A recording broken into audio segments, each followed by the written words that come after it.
ఈరోజు ప్రెస్ మీట్లో నాతో పాటు టీపీసీసీ నాయకులు కోట శ్రీనివాస్ గారు కూడా ఉన్నారు. నేను మీ అధికార ప్రతినిధి భవానీ రెడ్డి.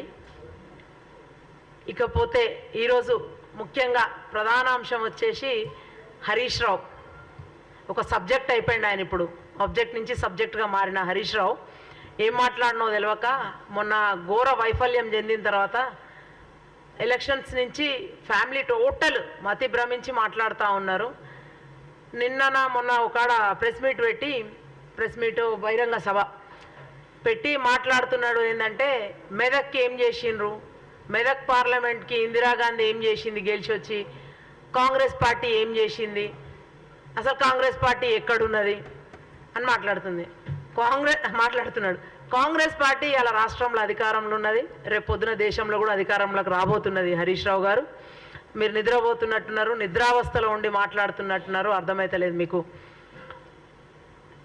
మీకు తెలుసో తెలియదో మేము చెప్తాం.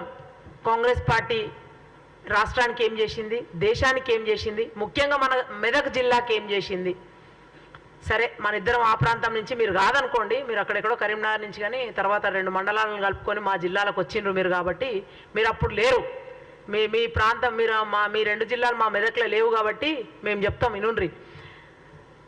బీడీఏలు, బిహెచ్ఈఏలు అట్లాంటివన్నీ కూడా పెద్ద అన్నీ కూడా సంస్థలన్నీ తీసుకొచ్చి ఇవాళ లక్షల మందికి ఉద్యోగ ఉపాధి అవకాశాలు కల్పించిన ప్రాంతం కాంగ్రెస్ పార్టీ ఏర్పాటు చేసింది. అవన్నీ కూడా హైదరాబాద్ వరకు వస్తే కూడా హెచ్ఎంటి, ఐడిపిఎల్, డిఆర్డిఓ అన్నీ కూడా కాంగ్రెస్ హయాంలోనే ఎస్టాబ్లిష్ చేయబడ్డాయి.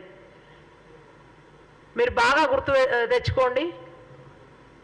మనకున్న నిమ్స్ కూడా national investment and manufacturing zone కింద నిమ్స్ శాంక్షన్ అయితే అది కూడా మన దగ్గరనే ఉంది. అది కూడా కాంగ్రెస్ పార్టీ హయాంలోనే అయ్యింది హరీష్ రావు గారు.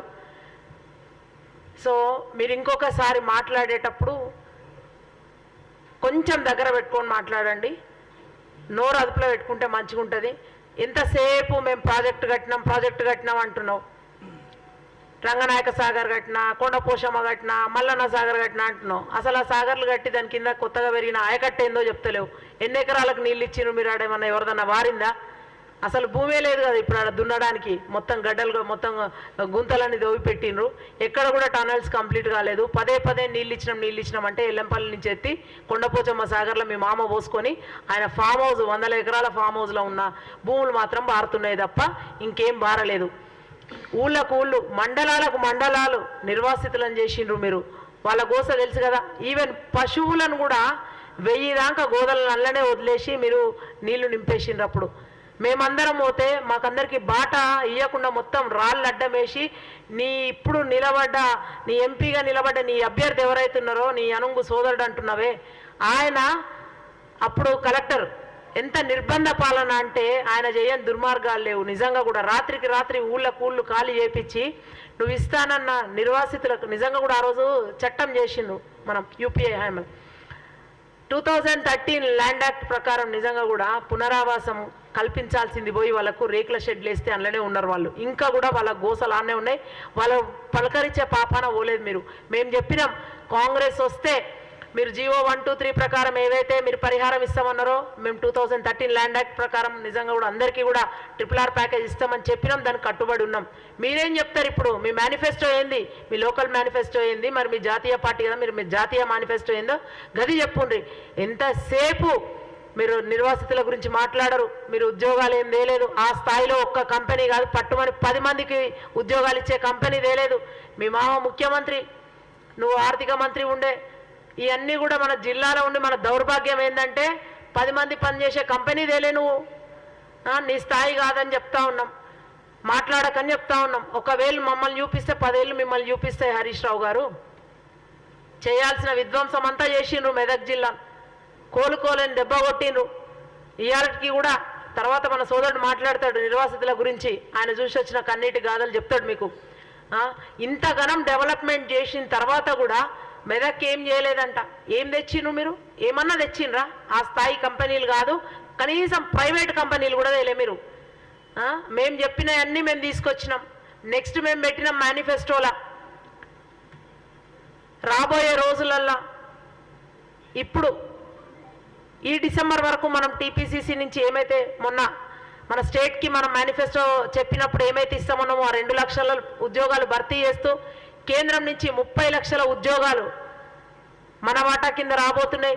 నిజంగా కూడా ఇవన్నీ కూడా మేము చెప్పినవి తూచా తప్పకుండా చేస్తాము. Manifesto is like Bible, Quran, Gita for us అని మేము చెప్తా ఉన్నాము. మీరు అట్లా ఏమన్నా అంతే ఇదిగా చెప్పగలుగుతారా అని అడుగుతా ఉన్నాం. సో మళ్ళొక్కసారి హెచ్చరిస్తూ ఉన్నాం, పదే పదే కాంగ్రెస్ ఏం చేసింది అని అడిగే ఇది మీకు లేదు, ఆ స్థాయి మీది కాదు.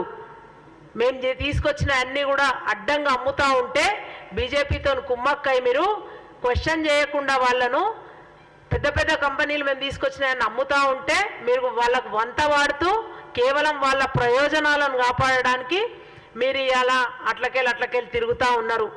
మీరు పెట్టిన క్యాండిడేట్లను చూస్తే అట్లనే ఉన్నది. మీ టికెట్లు ఎవరు వద్దంటున్నారు. ఉన్న దానిలో కూడా మంచి వాళ్ళు ఉన్న వాళ్ళకు కూడా ఇవ్వకుండా ఎక్కడెక్కడోళ్ళనో ఓ దగ్గర వాళ్ళని తీసుకుపోయి ఓ దగ్గర వాళ్ళని తీసుకుపోయి ఓ దగ్గర అంటే మీకు 10 ఓట్లు కూడా పడద్దు, మీ ఓట్లు కూడా బీజేపీ కొడాలనే డ్రామాలు. కానీ జనాలు చాలా తెలివికళ్ళు. ఇంకా మన తెలంగాణ ఇంకా చైతన్యవంతమైన ప్రాంతం, వాళ్ళు ఇట్టే పసిగడతారు. ఆల్రెడీ మొన్న పసిగట్టి మిమ్మల్ని అయితే ఇంటికి తోలినరు. రాబోయే రోజులలో కూడా 14 నుంచి 15 పార్లమెంట్ స్థానాలను ఇక్కడ గెలిపించి తెలంగాణ ప్రజలు మాకు పట్టం కట్టబోతున్నారు. కేంద్రంలో మేము అధికారంలోకి రాబోతున్నాం. ఇది రాసి పెట్టుకో హరీష్ రావు, 100కి 100% మేము అధికారంలోకి రాబోతున్నాం. మీరు ఇట్లాంటి మితిమీరిన మాటలు మాట్లాడకుండా ఉంటే మీ ఇంటికి, మీ ఖాందానికి, మీ ఒంటికి చాలా మంచిది. ధన్యవాదాలు.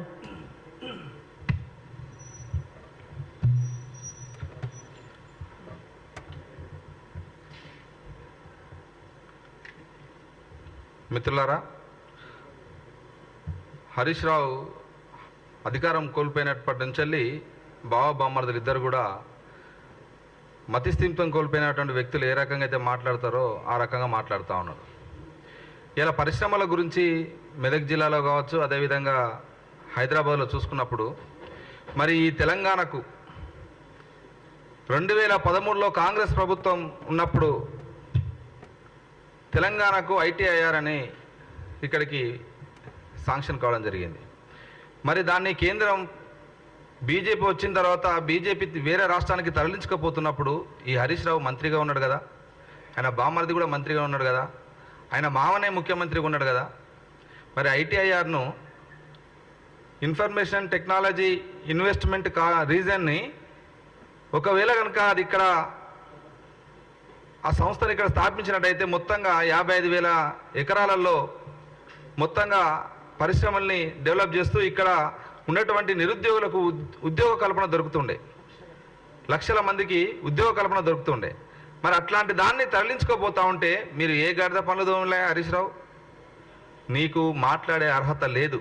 తెలంగాణ ఉద్యమ ముసుగులో మీరంతా ఈ తెలంగాణలో ఎలాంటి అరాచకాలకు పాల్పడ్డారో మొన్న ఫోన్ ట్యాపింగ్ ద్వారా తెలిసింది. ప్రతి ఒక్క రాజకీయ రంగం, సినీ రంగం, అన్ని రంగాలలో మీరు ప్రవేశించి ఫోన్ ట్యాపింగ్ ద్వారా అందరినీ బెదిరించేసి అందరినీ లోపరుచుకొని వ్యవస్థలన్నింటినీ లోపరుచుకొని మీరు కోట్లాది వేల కోట్ల రూపాయలను కూడబెట్టుకొని ఇలా మీరు ఆర్థిక అరాచకాలకు పాల్పడరు అనేది ప్రజల ముందు కనబడుతూ ఉంది. కాబట్టి దాన్ని కప్పిపుచ్చడానికి కోసం ఇలా ముసలి కన్నీరు కాల్స్తూ రుణమాఫీ చేయలేదు, రేవంత్ రెడ్డి రుణమాఫీ చేయకపోతే రాజీనామా చేస్తారని మాట్లాడుతూ ఉన్నావు. నువ్వెందుకు చేయలేదు రుణమాఫీ? 10 ఏళ్ల కాలంలో రుణమాఫీ నువ్వు ఎందుకు చేయలేదు? మేము చెప్తా ఉన్నాం, బాగా చెప్తా. కాంగ్రెస్ పార్టీ అధికారంలోకి వచ్చింది, అధికారంలోకి వచ్చి 4 నెలలు అవుతా ఉంది. ఈ 4 నెలలలో రుణమాఫీ చేయాలంటే 4 నెలలు తీసుకున్నది ఎంత? కాబట్టి ఇప్పుడు తీసుకున్నటువంటి రైతులు ఎవరైతే ఉన్నారో ఖచ్చితంగా వాళ్ళందరికీ రుణమాఫీ చేస్తామని మా ముఖ్యమంత్రి గారు చెప్తా ఉన్నారు. మీరు సోయిలో ఉండి మాట్లాడితే ఇవన్నీ మీకు అర్థమవుతాయి.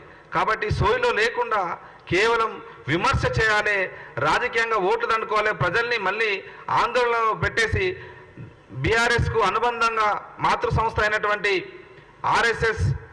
బీఆర్ఎస్ఎస్ దాని అనుబంధంగా ఉన్నటువంటి బీజేపీని గెలిపించడానికి కోసమే ఇలా వీక్ అయినటువంటి అభ్యర్థులను అందరినీ పెట్టి ఆ బీజేపీని గెలిపించడానికి కోసం తాపత్రయపడుతున్న క్రమంలోనే ఇలా కాంగ్రెస్ పైన ఇలా బామర్దులు ఇద్దరు ముప్పెట దాడి చేస్తూ మాట్లాడుతూ ఉన్నారు. కాబట్టి మీ మాటల్ని మీ చేతల్ని అన్నింటిని కూడా ప్రజలు గమనిస్తూ ఉన్నారు. ఇలా నిర్వాసితం గురించి మాట్లాడితే మిడ్ బానర్లో మొన్నటికి మొన్న ఆ గ్రామం అంతా తేలింది. ఆ గ్రామ ప్రజలు బోర్న విలపిస్తూ ఆ గ్రామంతో, ఆ ఇంటితో, ఆ పరిసరాలతో వాళ్ళకు ముడిపడినటువంటి ఆత్మీయతను, ఆ అనుబంధాలని, వాళ్ళ జ్ఞాపకాలని బాల్యం నుంచి అక్కడ వాళ్ళ తాత ముత్తాతల నుంచి జీవించినటువంటి ఆ జ్ఞాపకాలన్నింటినీ గుర్తు చేసుకుంటూ బోర్న విలపించినటువంటి ఘటనలు మన కళ్ళకు నీళ్లు తెప్పించినటువంటి ఘటనలు మన కళ్ళ ముందు కనబడుతుంది. మిడ్ మానేర్ ప్రాజెక్టు నిర్వాసితులు ఏం సమాధానం చెప్తారు? మీరు కట్టిన ప్రాజెక్టు కింద ఏ ప్రాజెక్ట్ అయినా మీరు ఆయకట్టు పెంచకపోగా ఆ ప్రాజెక్టు కింద నిర్వాసితమైనటువంటి ప్రజలకు కనీసం వాళ్ళకు మీరు ఇచ్చినటువంటి మాట ప్రకారం ఏం చేశారు?